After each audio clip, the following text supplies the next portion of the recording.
यशोदा आ जाएगो। आपके जैसा बड़ा ना है कि रास्ता ढूंढते हुए अपने आप घर लौट आएगा। बस 6 महीने का बालक है, अबोध है। हे नारायण, क्षमा करना, अपने पति देव से ऊंची स्वर में बात कर ली मैंने।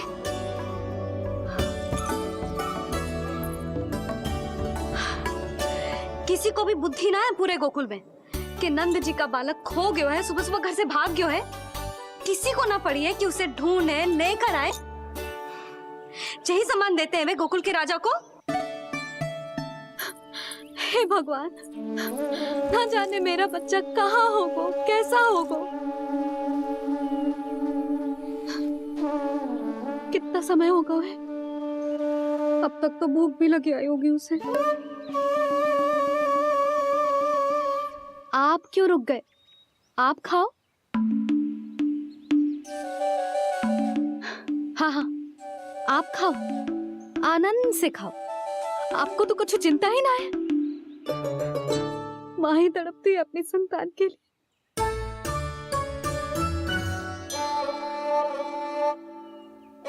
अब क्या खाली पेट काम पे जानो है?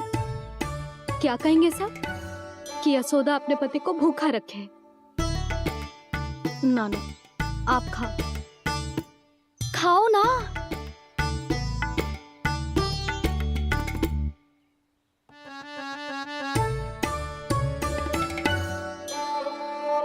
गुड़ के लड्डू कितने पसंद है उसे, कब से बना के रखे हैं।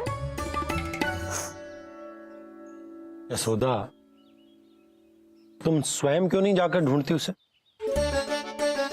लड्डू भी खिला दियो और घर वापस भी ले आएंगे। जाओ, शीघ्र जाओ।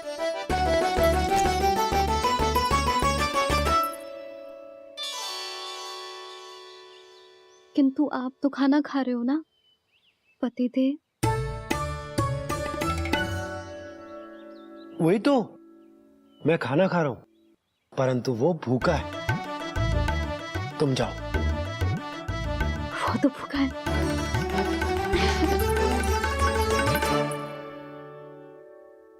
ये बनेगी श्री हरि के अगले अवतार की माँ।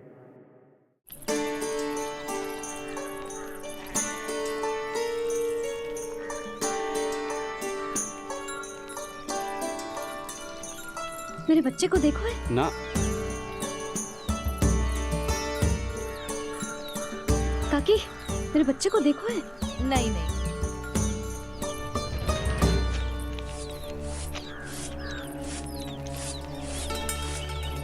सुमति, मेरे बच्चे को देखो है क्या कहीं? नहीं तो। ना देखो। जानकी, प्रभावती, मेरे बच्चे को देखो है कहीं?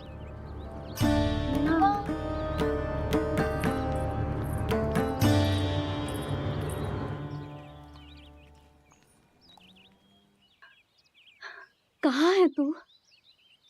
देख, तेरी मैया कितनी चिंतित हो रही है, और तू है कि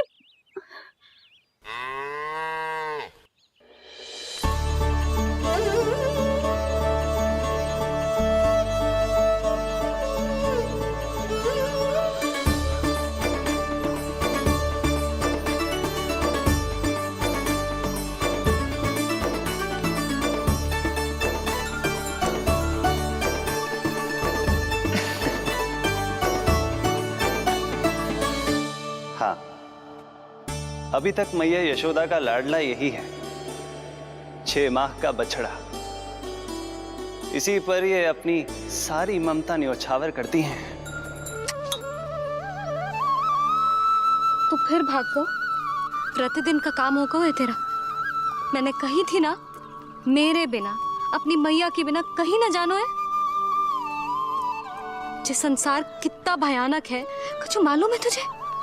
दुष्ट भरे पड़े चारों ओर। वाह, दुनिया की अनोखी मैया और उसका अनोखा बालक, जो कि बालक है ही ना, गाय का बछड़ा है।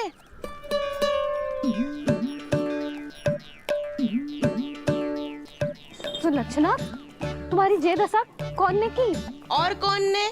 जे तुम्हारे सपूत ने कूद फाड़ के मेरे पूरे बगीचे का सत्यानाश कर दो है। मेरा रामू ऐसा कर ही ना सकता।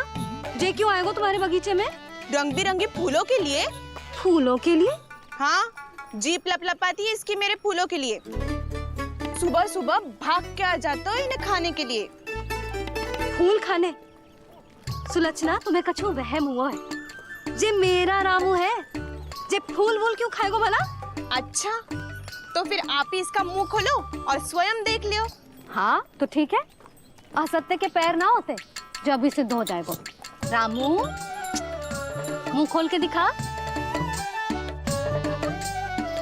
मैया की कहीं मानते हैं ना?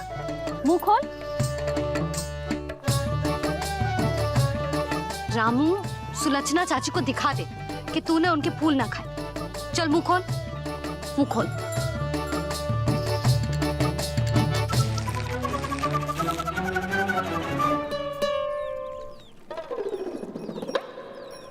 हाँ हाँ, देख लो, इसने कुछ ना खाया है। हाँ, हम चल रहे हैं। अरे पर मुझे भी तो देख लेने दो। सुलक्षणा, मैं नंद देव की पत्नी हूँ। तुम्हें क्या लगता है मैं असत्य बोलूंगी? ना ना जशोदा जी, लेकिन आप तो सिद्ध करने वाली थी ना। हाँ?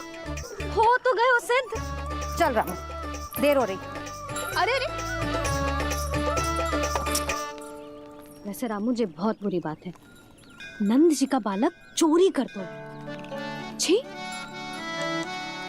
जो अपनी वस्तु ना है उसे छूते भी ना है। समझ आई? जे करूंगी, सुलक्षणा के यहाँ भरी टोकरी बेसन के लड्डू भिजवा दूंगी। प्रसन्न हो जाएगी। ये तो बड़ी चतुर है प्रभु। हाँ प्रभु, और जीवट भी है इनमें। बस यही देखा आप सबने? क्या आपने एक मां की चिंता नहीं देखी? प्रत्येक मूल्य पर अपनी संतान की रक्षा करने का स्वभाव नहीं देखा? या फिर असत्य भाषण करने पर अपनी भूल सुधारने की व्यग्रता नहीं देखी? कोई बात नहीं, मैं बताता हूं यशोदा क्या है। यशोदा पवित्रता की प्रतिमूर्ति है, विश्वास का आधार सुरक्षा की भावना है, ममता का मूर्त रूप है वो, वात्सल्य की गंगा है, भावनाओं का बहता हुआ निर्झर है। यशोदा अपने आप में परिपूर्ण है। यशोदा मां है। प्रभु, मां यशोदा निश्चित ही अद्भुत है। जिनके यहाँ आप पुत्र बनकर जाना चाहते हैं, उन्हें तो असाधारण होना ही है। किंतु प्रभु, आपके दिए हुए वचन के अनुसार आपको देवी देवकी का पुत्र बनकर जाना है, तो फिर आप एक ही जन्म में दोनों माताओं के पुत्र कैसे बन सकते हैं? आपका प्रश्न उचित है इंद्रदेव। पूर्व काल में प्रजापति सुतप्पा और उनकी पत्नी प्रश्नी ने मेरी घोर तपस्या की थी। उनके आग्रह करने पर मैंने उन्हें वरदान दिया था कि जब वो देवकी और वसुदेव के रूप में पृथ्वी पर आएंगे, तब मैं उनका अष्टम पुत्र कृष्ण बनकर जन्म लूंगा। पर मैया यशोदा के वात्सल्य प्रेम ने मुझे दुविधा में डाल दिया, क्योंकि वो भी तो पिछले जन्म से ही है ना। पिछले जन्म से?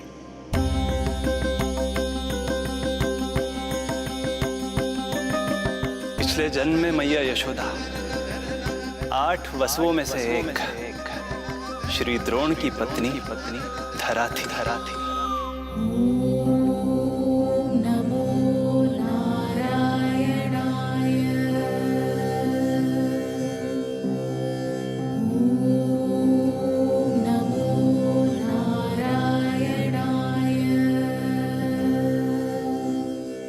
दोनों सहस्त्रों वर्षों तक निरंतर मुझे पुत्र रूप में पाने की मनोकामना के साथ घोर तपस्या करते रहे। अपने तप में वो दोनों इतने लीन थे कि प्रकृति की कोई भी शक्ति उनका ध्यान भंग नहीं कर पाई। किंतु फिर एक दिन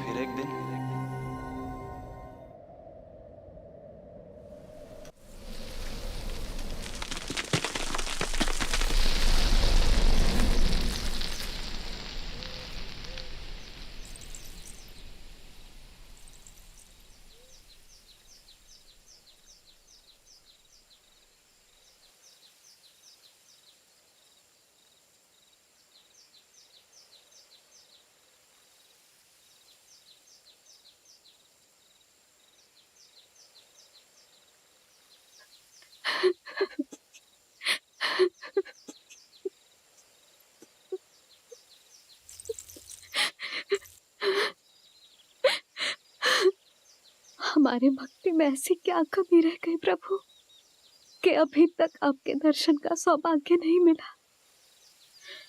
अब तो सैकड़ों वर्ष बीत गए हैं आपका सुमिरन करते हुए।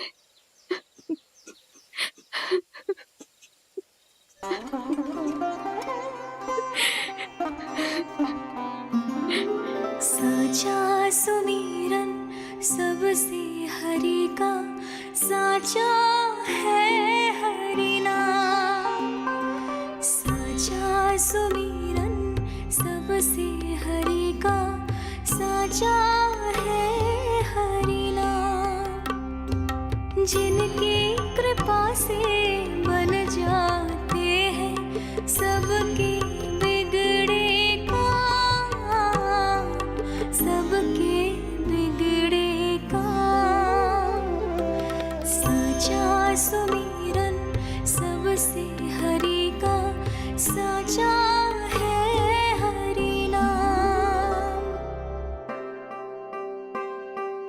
आतुर है आंचल का उपवन, सुनने को पैजनियां छुन छुन। मधुर मधुर तुतलाती बोली, खेले संग संग आँख में चोली।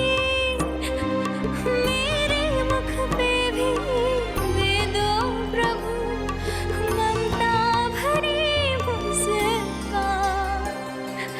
साचा सुमिरन सबसे हरि का, साचा है हरि नाम।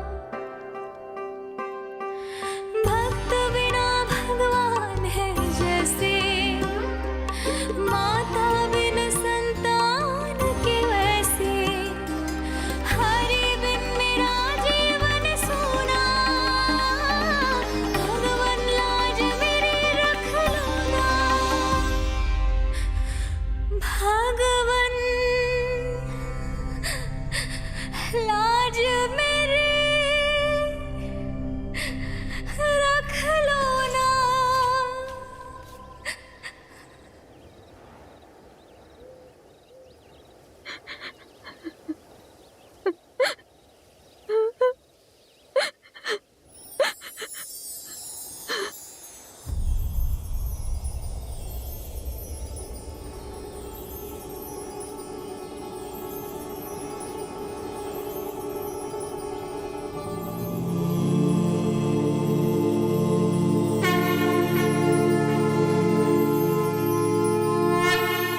शङ्खचक्रं सकिरीटकुण्डलं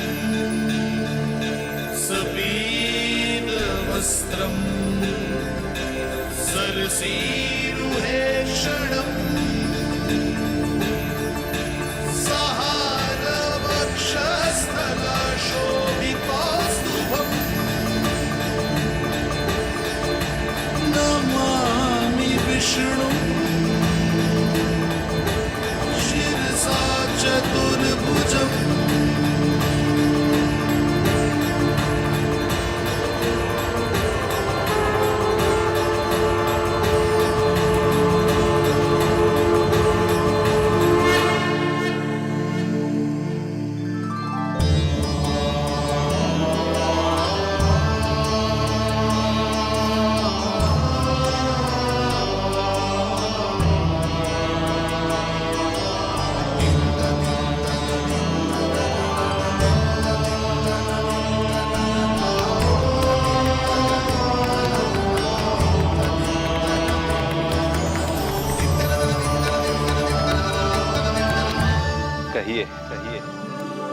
वरदान पाना चाहते हैं आप? प्रभु, हम आपकी सेवा करना चाहते हैं, परंतु भक्त की भांति नहीं, अभी तो माता पिता के समान। आपका एक पुत्र के रूप में पालन पोषण करें। आप हमें माँ पिता के भांति प्रेम दें और हम आप पर अपनी ममता न्योछावर कर सकें। बस इतनी ही इच्छा है प्रभु। आपकी इच्छा पूर्ण होगी। मैं आपकी संतान के रूप में अवश्य आऊंगा, किंतु उसके लिए आपको मेरे अगले अवतार के बाद एक और अवतार की प्रतीक्षा करनी होगी, क्योंकि अगले जन्म के लिए मैं पहले ही ये वरदान माता देवकी को दे चुका हूं। प्रभु, किसी भी जन्म में आपको अपने पुत्र के रूप में पाना मेरा सौभाग्य होगा, किंतु मेरी ममता मेरे वश में नहीं है प्रभु। आप साक्षात मेरे सामने खड़े हैं, किंतु मेरे नेत्र आपके इस दिव्य चतुर्भुज रूप को नहीं देख पा रहे। इन्हें तो आप अभी से बाल रूप में दिखाई दे रहे हैं। मेरे भीतर उमड़ती ममता की ज्वार का अनुभव कीजिए प्रभु। केवल कल्पना मात्र से मेरा वक्ष स्थल दूध से भराया है। ये गोद तरसने लगी है, मन अभी से लोरिया गाने लगा है। मेरे इस अनुरोध को स्वीकार कीजिए प्रभु, कृपा करें। इस माँ से और प्रतीक्षा ना करवाए प्रभु, और प्रतीक्षा ना करवाए। उस पल माता धरा की ममता भरी भक्ति और प्रेम भाव को देखकर मेरे मुख से भी वो शब्द निकल ही पड़ा जिसे एक बच्चा पहली बार बोलना सीखता है, माँ।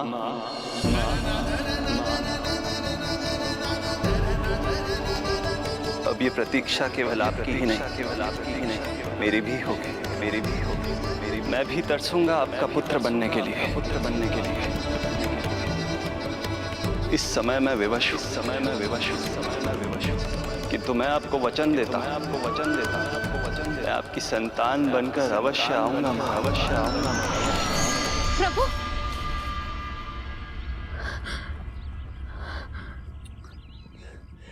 धरा, भगवान ने हमारी पुकार सुन ली। वरदान तो सभी भक्तों को मिलता है, परंतु हमें तो हरि का वचन मिला है। वो आएंगे, अवश्य आएंगे। अब हमें केवल उस शुभ दिन की प्रतीक्षा करनी है। अब और प्रतीक्षा नहीं होगी मुझसे।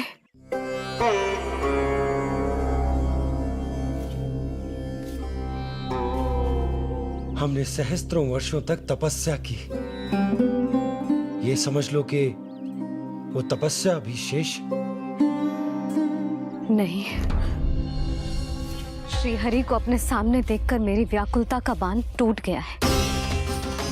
2 जन्म बहुत बड़ा समय होता है स्वामी। अपने पुत्र के रूप में हरि को गोद में खिलाने के लिए अब मैं और 2 जन्मों तक प्रतीक्षा नहीं कर सकती।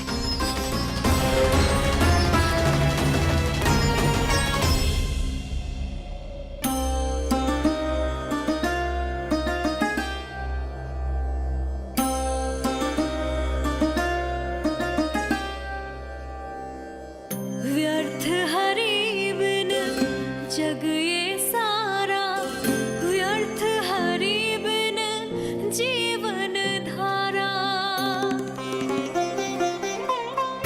पूजन वंदन व्यर्थ हरि बिन, व्यर्थ धरार जीवन धारा। वरुण देव विनती सुन लीजिए, तन मेरा निर्जल कर दीजिए।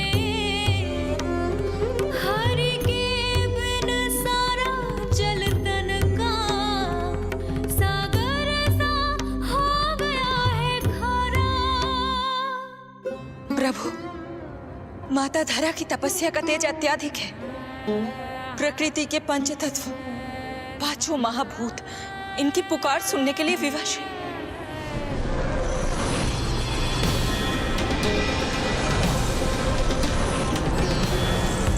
धरा, प्रिय ये क्या कर रही हो? रुक जाओ। जठराग्नि सब दूर ये कर दो,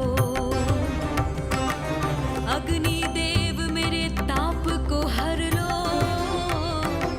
माता जो वंचित ममता से जग में नहीं उसको कुछ प्यारा।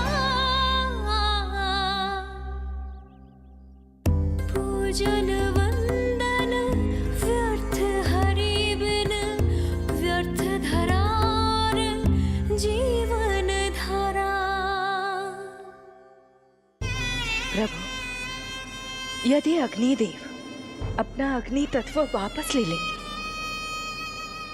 तो इनकी पाचन शक्ति नष्ट हो जाएगी और जीवित रहने के लिए शारीरिक तापमान भी अति आवश्यक होता है। यदि वही विलुप्त हो गया तो धरा, तुम्हें मेरी सौगंध मत करो ये। हे भूमाता आकृति दाता, मिथ्या है ये माटी का ढांचा। माटी मुक्त करो इस तन से, जब ना मिला हरि का सहारा। प्रभु, भू तत्व ही तन को भार देता है, उसके बिना ये तो पूरी तरह से ढह जाएंगी। धरा, धरा, ये क्या हो गया? बस करो अब। प्रभु, कुछ कीजिए। मैं संसार का संचालक हूं देवी।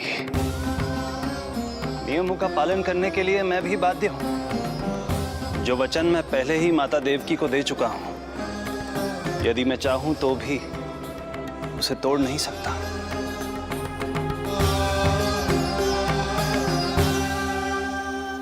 सुख लो आयु सब इस तन की, आस है जो ना शेष है मन की। वायु देव कृपा करो अब ये, रोक दो इन श्वासों की धारा।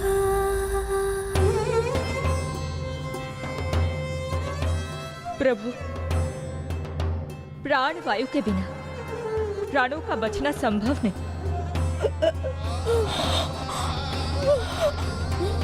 धरा, धरा, धरा, धरा, बस करो अब। क्या तुम अपनी सुध-बुध खो चुकी हो? तुम्हारे प्राणों में मेरे भी प्राण बसते हैं प्रिय। रुक जाओ। हे आकाश देव, तुमको मेरा अंतिम प्रणाम। अंतरात्मा लीन करो मेरी, लेके श्री हरि का नाम।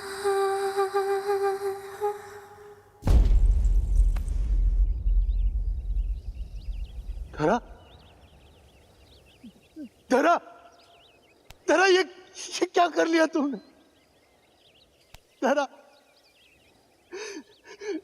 कोई है, कोई है, सहायता कीजिए। धरा, जल। धरा, तुम चिंता मत करना, मैं यही हूं। मैं 2 क्षण में जल लेकर आता हूं।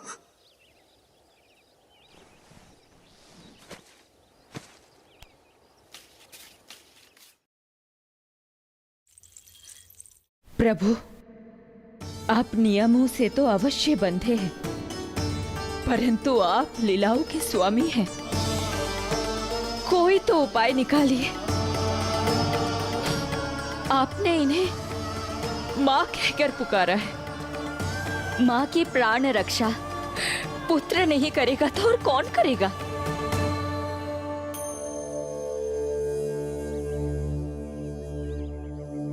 प्रेम ना जिसकी सीमा कोई, ना कोई आया माँ की ममता के आगे। विवश हुए भगवान, विवश हुए भगवान।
प्रभु नहीं, पुत्र कहो मां।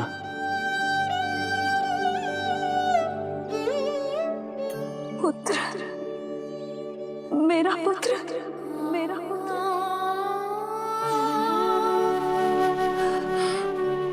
आज जैसे आपने मुझे अपनी गोद में लिटा रखा है, क्या कुछ ऐसा नहीं हो सकता कि शीघ्र ही मुझे आपको अपनी गोद में खिलाने का अवसर मिल जाए? आज तो मैं केवल मूर्छित हुई हूं, किंतु शीघ्र ही यदि मुझे आप पुत्र रूप में ना मिले तो मेरे प्राण चले जाएंगे। ऐसा ना कहो मां।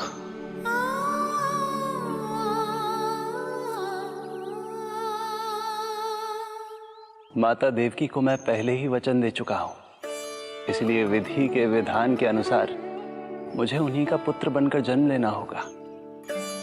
किंतु आपकी आतुरता का अनुभव करने के बाद अब मैं भी आपका स्नेह पाने से स्वयं को और वंचित नहीं रख सकता।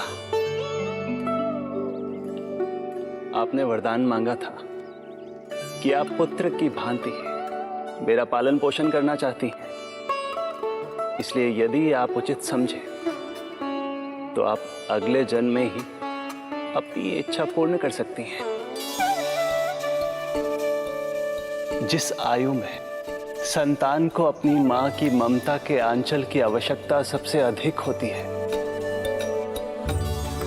उस आयु में अर्थात अपने जन्म के प्रथम दिन से 10 वर्षों तक मैं आपके साथ रहूंगा।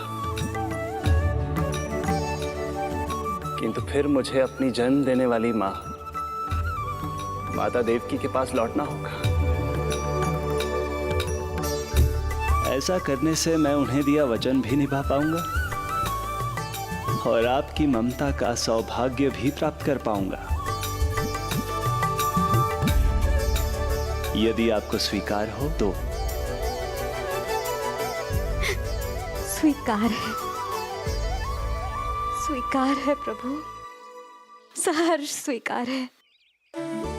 एक माँ और पुत्र का नाता केवल उसके कोख से जन्म लेने से ही नहीं बनता, ये नाता तो ममता से बनता है। और मैं अपनी ममता आप पर न्यौछावर करने के लिए आतुर हूं। यशोमती मैया के नंद लाला, यशोमती मैया के नंद लाला, यशोमती मैया के नंद लाला, यशोमती मैया के नंद लाला। तो इस प्रकार परमपिता परमेश्वर श्री हरि विष्णु एक ही जन्म में दो माताओं का पुत्र बनने के लिए उत्साहित भी थे और भावुक भी। किंतु जगत माता श्री लक्ष्मी और अन्य सभी देवगण ये जानना चाहते थे कि श्री हरि ये अभूतपूर्व कार्य कैसे करेंगे। भगवान बोले, ये सब संभव होगा उसके कारण जो मेरे अगले जन्म की कथा का मुख्य पात्र है, कंस।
जब जीवन पर संकट हो तो अभिमान अर्थहीन होता है।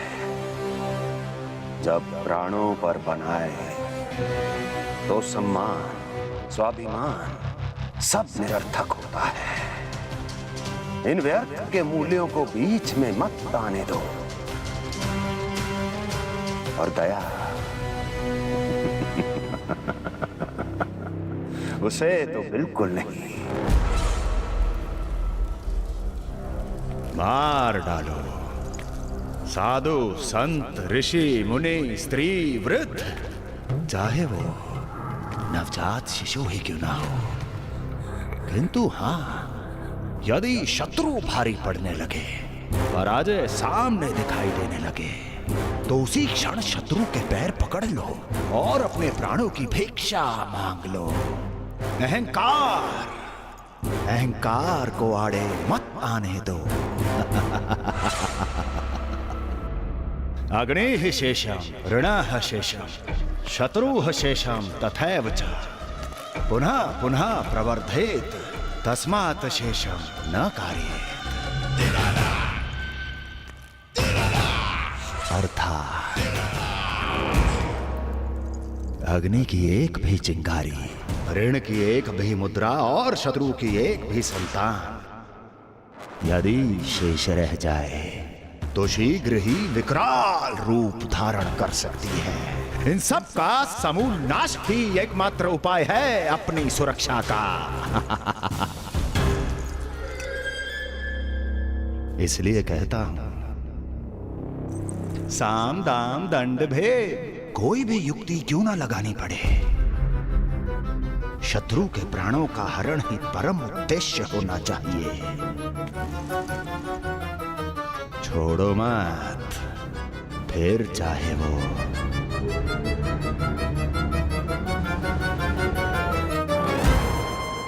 विष्णु ही क्यों ना हो।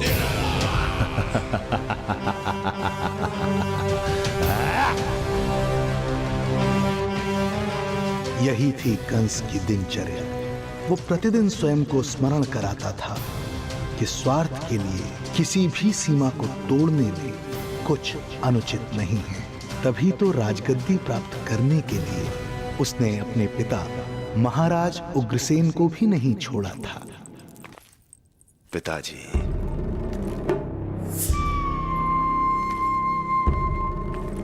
हो सके तो मुझे क्षमा कर दीजिएगा। कल्पना भी नहीं की थी कि मैं आपके साथ ऐसा व्यवहार करूंगा।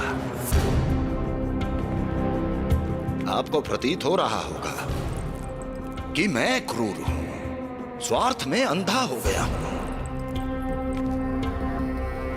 किंतु मैं विवश हूं।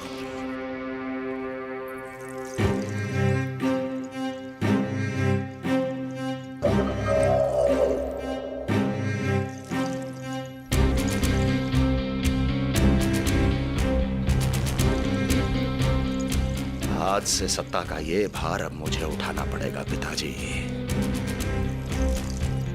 क्योंकि आप तो अत्यंत दयावान हैं। अपनी आवश्यकता से अधिक प्रेम आपको अपनी प्रजा से है, किंतु मैं ऐसा नहीं।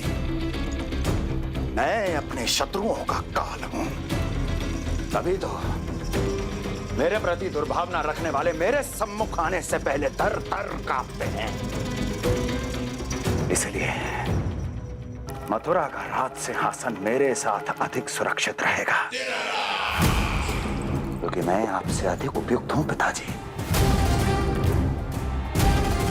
मेरा विश्वास कीजिए। हृदय पर गोवर्धन पर्वत रखकर मुझे यह निर्णय लेना पड़ रहा है पिताजी।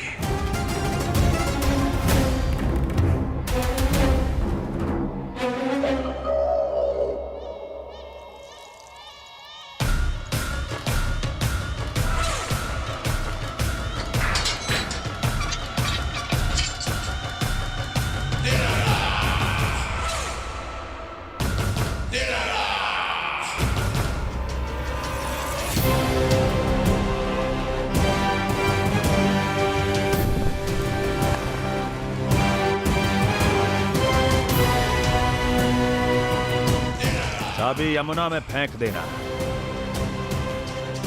कोई कितना भी क्रूर, कठोर राक्षस ही क्यों ना हो, किसी न किसी के लिए उसके हृदय में भी प्रेम उपजता ही है।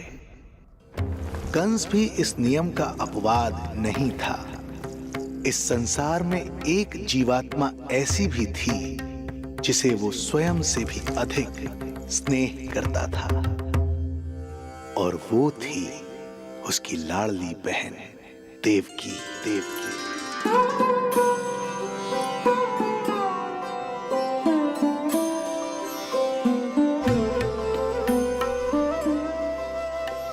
देवकी के लिए कंस एक राजा नहीं, मात्र भाई था, जो अपनी बहन की छोटी सी मुस्कुराहट के लिए आकाश पाताल एक कर सकता था। अत्यंत धूमधाम से उसने अपनी देवकी का विवाह यादवराज वसुदेव के साथ संपन्न करवाया। रुको।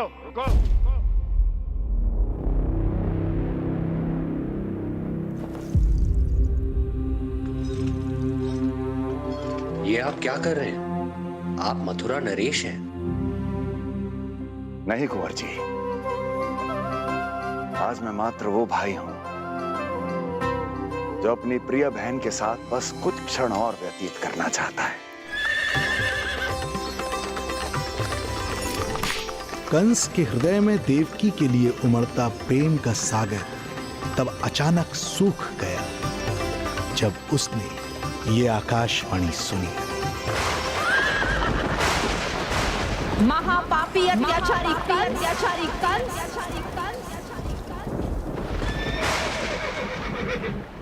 जिस देवकी को तू इतने प्रेम से ससुराल ले जा रहा है वही तेरे अंत में सहायक होगी। तेरा काल तेरी प्रिय बहन के गर्भ से उसकी 8वीं संतान बनकर जन्म लेगा और तेरा विनाश करेगा।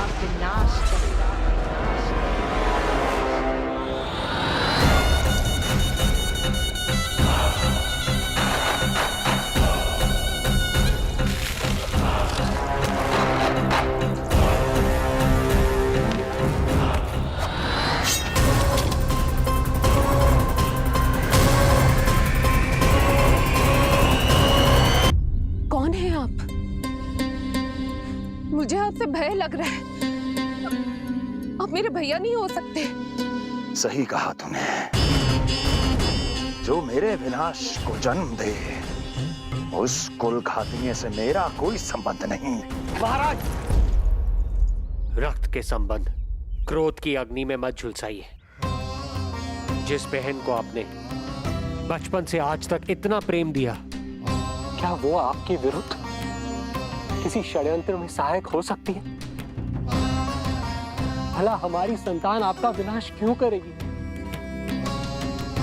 अपनी नवविवाहित बहन पर कृपा कीजिए महाराज। अपने पुरुषार्थ से आपने कितने असुरों को युद्ध में पराजित किया है। आज वो सब दरबारी बनकर आपकी सेवा करते हैं। हे महापराक्रमी कंस, यदि वो मायावी असुर आपको हानि नहीं पहुंचा पाए तो ये आपकी बहन आपका क्या बिगाड़ सकती है? दया कीजिए महाराज, दया कीजिए। आप बीच में मत पड़िए कुंवर जी। सुना नहीं क्या? इसकी 8वीं संतान मेरा वध करेगी। जब मां ही नहीं बचेगी तो 8वीं संतान के जन्म का तो प्रश्न ही नहीं उठता। यदि ऐसा है तो आप मुझे मार दीजिए। जब मैं ही जीवित नहीं रहूंगा तो देवकी की संतान होने की संभावना ही समाप्त हो जाएगी। अपने बहनोई की हत्या का पाप मैं नहीं कर सकता। और बहन की हत्या का पाप कर सकते हैं? जिसे जीवन भर प्रेम दिया है उसके प्राण लेने का अधिकार है मुझे। प्रिय भैया, यदि आपको इस विषय में इतना संदेह है तो आप हमारी 8वीं संतान के प्राण ले लीजिएगा। बल्कि 8वीं संतान ही क्यों, उसका जन्म होने तक हमारी सभी संतानों का वध आप स्वयं अपने हाथों से कर लीजिए। स्वामी, हे मथुराधिपति, मेरी पत्नी को प्राण दान दे दीजिए। मैं महाराज शूरसेन का पुत्र वसुदेव आपको वचन देता हूं, अपनी 8 संतानों को जन्म लेते ही स्वयं आपके सामने प्रस्तुत करूंगा। अपनी 8 संतानों को जन्म लेते ही स्वयं आपके सामने प्रस्तुत करूंगा।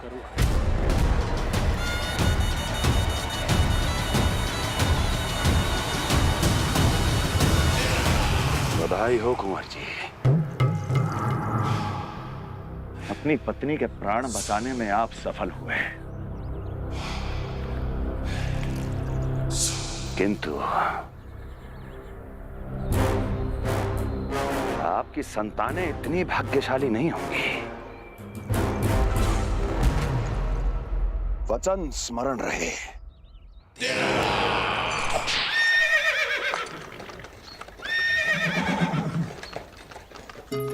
इस तरह रक्त की प्यासी कंस की तलवार की छाया में देवकी और वसुदेव का वैवाहिक जीवन प्रारंभ हुआ। जब कंस की निर्ममता और वसुदेव के वचन का ये दुखद समाचार गोकुल पहुंचा तो हे नारायण, अर्थात राजा वसुदेव यदि कंस के सामने गिड़गिड़ाते नहीं तो रानी देवकी के प्राण चले जाते। हाँ नंदराज, और अब वो दोनों कंस के महल में हैं, किंतु वो महल भी उनके लिए किसी बंदी गृह से कम नहीं है।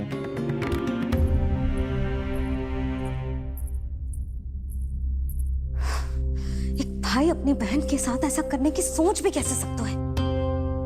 मेरा बस चले तो इस दुष्ट कंस को मटके में डाल के इसे घोंट के रख दूं, जैसे मलाई घोट के माखन निकाला जाता है।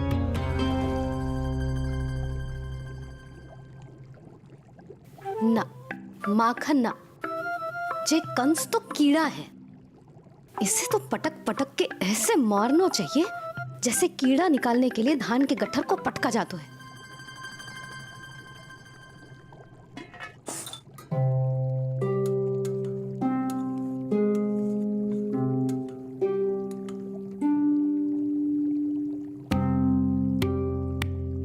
किंतु जब रोहिणी जिज्जी को पता चलेगा तो वो तो अपने आप को ही दोष देंगे, क्योंकि बालक ना होने के कारण उन्होंने ही वसुदेव जी को राजकुमारी देवकी के साथ दूसरा विवाह करने पर विवश किया था। हे ईश्वर, जिस सुख के लिए रोहिणी जिज्जी ने पत्नी जीवन का सबसे बड़ा त्याग किया था, जब उन्हें पता चलेगा कि वही सुख उस क्रूर कंस ने छीन के मटिया मेट कर दिया है,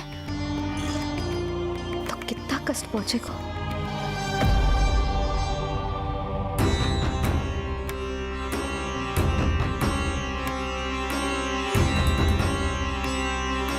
रोहिणी जीजी,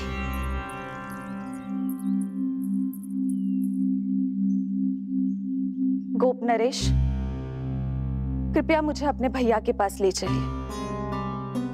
संकट के समय मुझे उनके साथ होना चाहिए।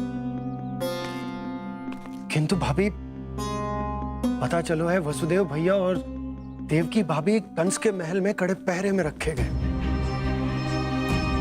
पति पत्नी एक दूसरे का संबल होते हैं। कंस का पहरा कितना भी कष्टदायक क्यों ना हो, इस समय उन्हें और बहन देवकी को मेरी आवश्यकता है।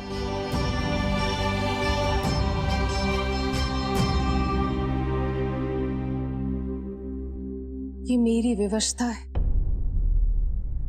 ये यादव कुलदीपक होकर भी आपको इस महल में बंदियों की तरह रहना पड़ रहा है, और मैं कुछ कर भी नहीं पा रही। काश आपने मुझसे विवाह ही ना किया होता। तो क्या मैं अपने भाग्य से भाग पाता देवकी? पूर्व जन्म के कर्मों के फल स्वरूप जो हमारी नियति में लिखा है वो तो हमें भोगना ही है। श्री हरि क्या करते हैं, कब और क्यों करते हैं, ये दुख हमारे जीवन में किस उद्देश्य से आए हैं, इन रहस्यों का पता लगा पाना हम मानवों के लिए संभव नहीं है देवकी।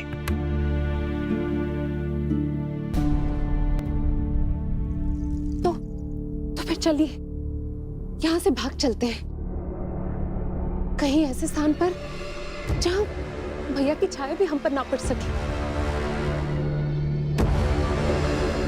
नहीं प्रिय, कंस के गुप्तचरों की दृष्टि हम पर अवश्य होगी, और मैं ऐसा कोई कार्य नहीं कर सकता जिससे तुम्हारे जीवन पर कोई संकट आए। और मैंने उन्हें अपनी सभी संतानों को सौंपने का वचन भी दिया है। अपना वचन मेरे लिए प्राणों से भी अधिक महत्वपूर्ण है देवकी।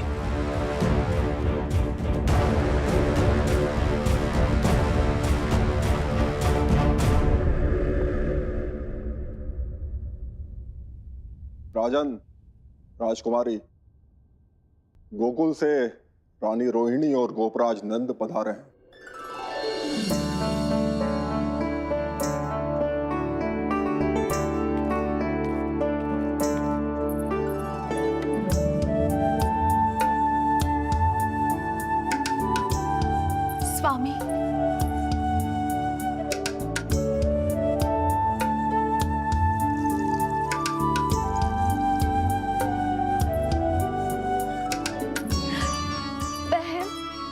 दी।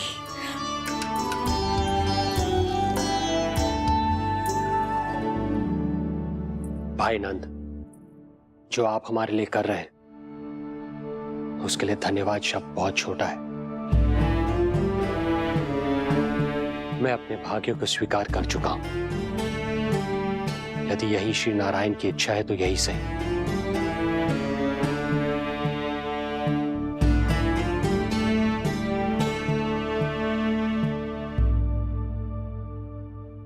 भाई नंद, इस समय मथुरा का वातावरण अनुकूल नहीं है, आपको जाना चाहिए। यशोदा भाभी भी चिंतित हो रही होंगी, उनसे कहिएगा हम यहां सुरक्षित हैं अभी तक।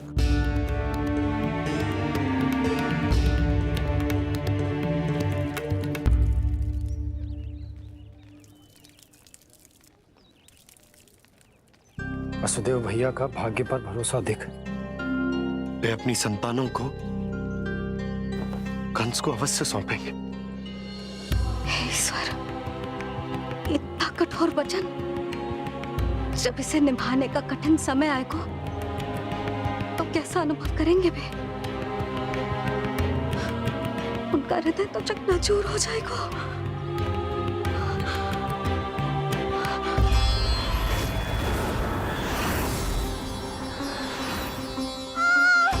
सब्र करो, सब ठीक हो जाएगा। देवकी, मैं महाराज शूरसेन का पुत्र वसुदेव आपको वचन देता हूं, अपनी 8 संतानों को जन्म देते ही स्वयं आपके सामने प्रस्तुत करूंगा।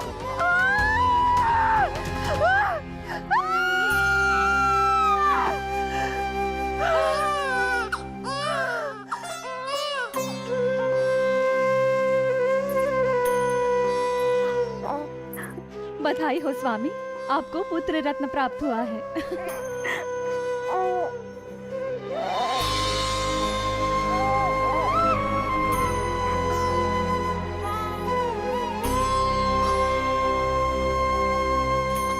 महाराज को पता चला तो क्या होगा?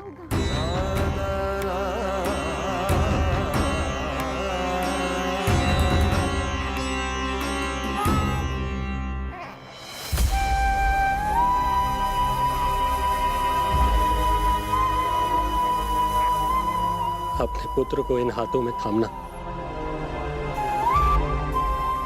कितने वर्षों से इस पल की प्रतीक्षा कर रहा था मैं, और आज जब यह पल आया है, मेरी आंखों में दुख के आंसू हैं। एक पिता जब प्रथम बार अपनी संतान को गोद में उठाता है तो सबसे पहले यह सोचता है कि उसे क्या नाम दूं, उसका सुनहरा भविष्य कैसे सुनिश्चित करे। किंतु मैं वो भाग्यहीन पिता हूं जो अपने पुत्र का भविष्य मृत्यु के अंधकार में डुबोने जा रहा है। मैं इसे नाम देकर क्या करूंगा?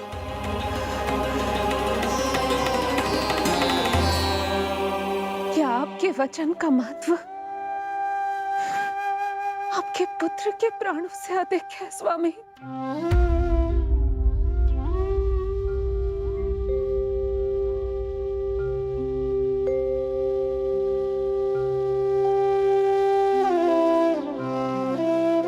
श्री नारायण का दूसरा नाम सत्य होता है देवकी।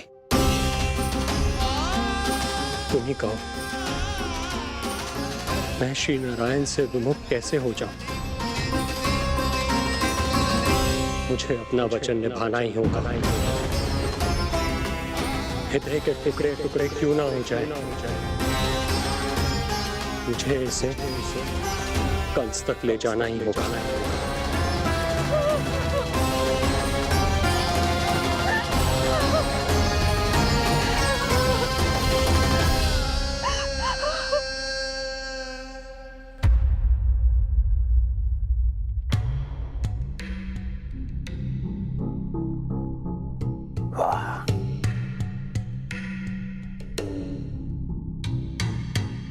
इतना स्वादिष्ट भोजन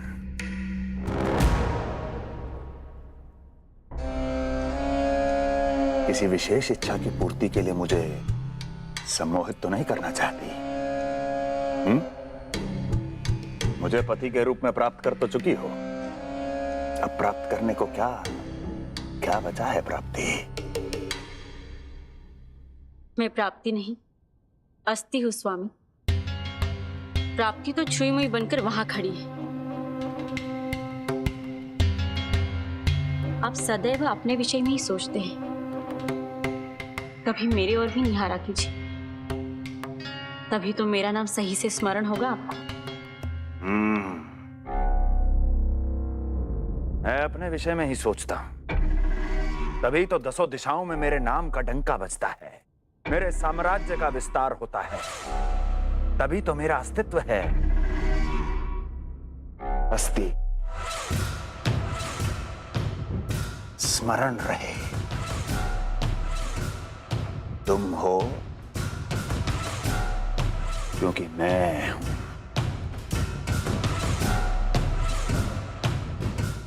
वन में यदि सिंह न हो तो उसके आश्रिति पर गीदड़ भी आक्रमण कर देते हैं। सिंह कभी अपने शत्रु को एक क्षण भी जीवित नहीं छोड़ता महाराज। आपने तो छोड़ दिया देवकी को। सिंह नहीं, आप वो गाय हैं जो अपनी कसाई से अथाह प्रेम करती है।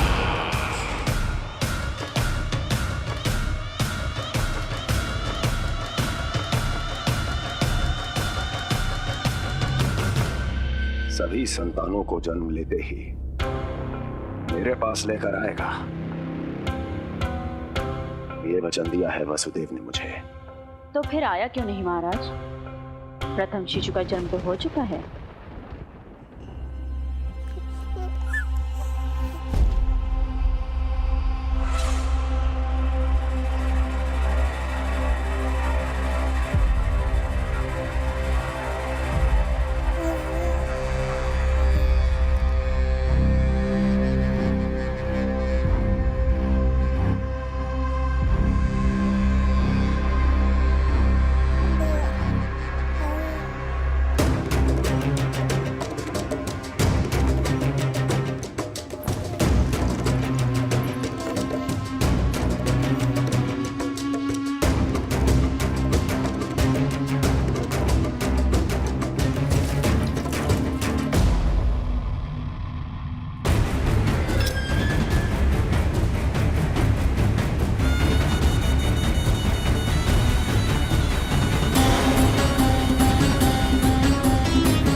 कुल के यादव, अपना वचन मिथ्या नहीं होने देते महाराज।